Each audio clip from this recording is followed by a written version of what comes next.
ಅಣ್ಣ ಟ್ರಿಗರ್ ಏನೋ ನೀನ್ ಈ ತರ ಅಂತ ಬಿಕ್ಕಳ್ತಾ ಇದ್ರೆ ನನಗೆ ಅಂತ ತಿಕ್ಕಲಿ ಹಿಡಿಯುತ್ತೆ. ಅಣ್ಣ ಟ್ರಿಗರ್ ತೇಜಸ್ ಲಾಸ್ಟ್ ವೀಕು ನಿಮ್ಮ ವಿಡಿಯೋ ನೋಡ್ಬಿಟ್ಟು ನಾವು ರೊಚ್ಚಿಗೆದ್ಬಿಟ್ಟು ಇಲ್ಲಿಗೆ ಬಂದ್ಬಿಟ್ವಿ. ಇಲ್ಲಿ ನೋಡ್ರೆ ತಿಕ್ಕ ಹರಿದೋಯ್ತೈತೆ.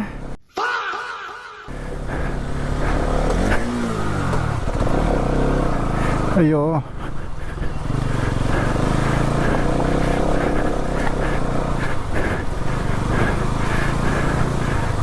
ನೀವು ಬಂದಾಗ ಏನೂ ಇರಲಿಲ್ಲ ಅನಿಸುತ್ತೆ. ನಾವು ಬಂದಾಗಂತೂ ಮುಕ್ಳರೇ ಆಗ್ಬಿಟ್ಟೈತೆ ಇಲ್ಲಿ. ಏನಂದೆ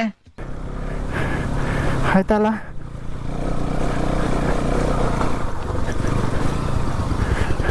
ಹೋಗ್ರಪ್ಪ. ಆದರೂ ಒಳ್ಳೆ ಸಕ್ಕತ್ತಾಗಿದೆ ಆಫ್ ರೋಡ್ ಮಾತ್ರ. ಚಿಂದಿ ವಾಟರ್ ಕ್ರಾಸಿಂಗ್ ಮೇಲೆ ವಾಟರ್ ಕ್ರಾಸಿಂಗು.